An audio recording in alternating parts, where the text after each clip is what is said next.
Hey guys, Brian here, and today I wanted to talk about video game protagonists, mainly some of my favorites.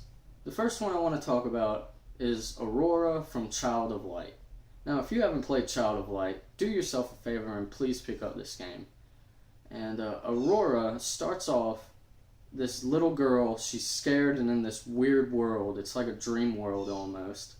And you're just trying to find your father. And later, you find out that your father is in trouble and you have to go save him.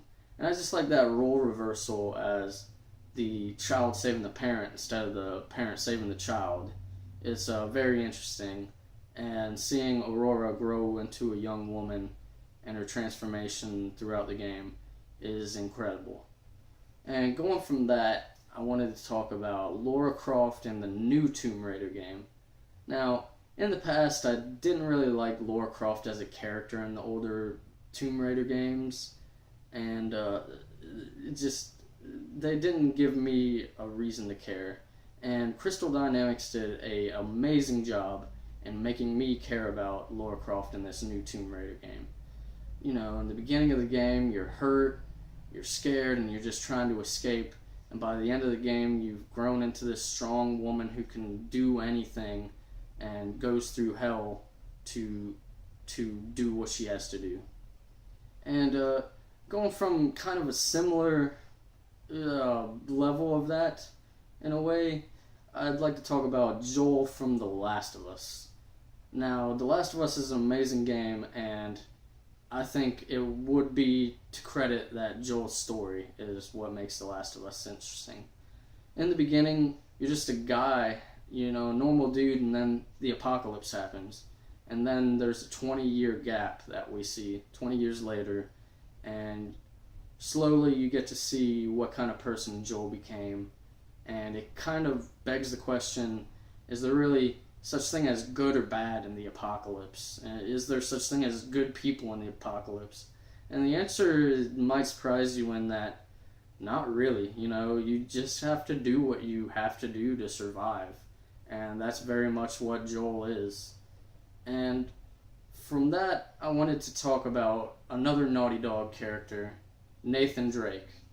Now, I don't know if Nathan Drake is actually a good video game protagonist, but he is fun to play, you know, and, you know, he's the cool guy, fancy haircut, you know, just clean-cut dude who, you know, it's just fun to play him, you know, running through, killing hundreds of guards, and he'll just pop off this weird, snarky remark.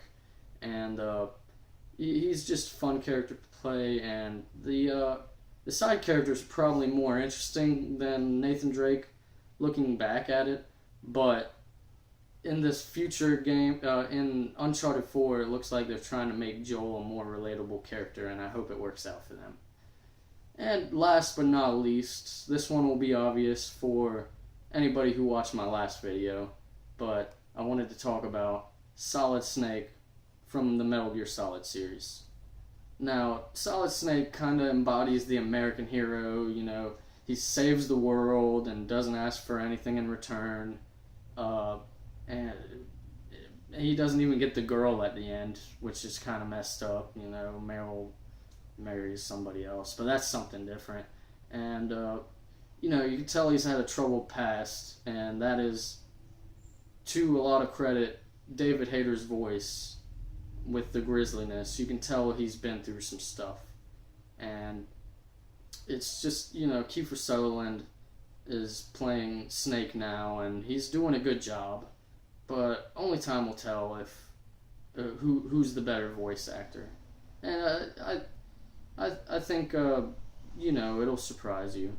But from there, I wanted to go on to the next half of the video where I get user questions. And this one I'm getting from actually a conversation that me and a friend had talking about topics. And one stood out to me. It was the ridiculousness of the Resident Evil franchise now and what happened. And I like this topic a lot. And you know, I like the older Resident Evil games. I haven't played the re-release of Resident Evil 1 yet, but it's definitely a game that I'm going to pick up soon. And I think Capcom just really doesn't know where, like, what people like about Resident Evil. I don't think they know what people want out of it, and I think part of it is to blame on people like us who buy the games that aren't good. Resident Evil 5 was a good game, but it shouldn't have been Resident Evil. It could have been anything else. And then Resident Evil 6 was just it was just a travesty. It was, they were trying to give you a little bit of what Resident Evil fans like, and then the rest of the stories were action games as well. And it seems that now they're just going to keep doing those games and then having the Revelation series, do the more Resident Evil-y games, which I think is just weird as itself. Like, why keep doing these games that are obviously on a downturn and then making a separate series? Resident Evil should just be this one great survival horror game. And I think Capcom just has to pick apart what made Resident Evil good, especially the first one. Resident Evil, even though it was a survival horror game, it was also a puzzle game. Like, you had to fetch for different keys and get two different halves of a key and stick it together and put it on the wall and open a door. There was, limited resources, creepy character designs, well thought out character designs, and, just this feeling of an area that's kind of semi-open world, this feeling of discovery, there's this other path that goes here that might make my trip a little bit easier. And they just need to sit down and look at all that and just reboot Resident Evil, and maybe not even have it as like a full, it doesn't have to be this 20-hour long game. In my opinion, you could just make it a 5 or 6 hour game, maybe sell it for $20 and say, here you go, we finally figured out what you guys want from us. Here is, just call it Resident Evil, reboot it, and I think people would be happy with that. And I think that would be a good resolve on it if Capcom would just sit down and look at what made Resident Evil so good to begin with. And that's my time. Follow me on Twitter. It's @BrianPoteet. Tell me some of your favorite video game protagonists and what you think of Resident Evil in the comments below. Like this video if you liked it. Subscribe, and have a nice day.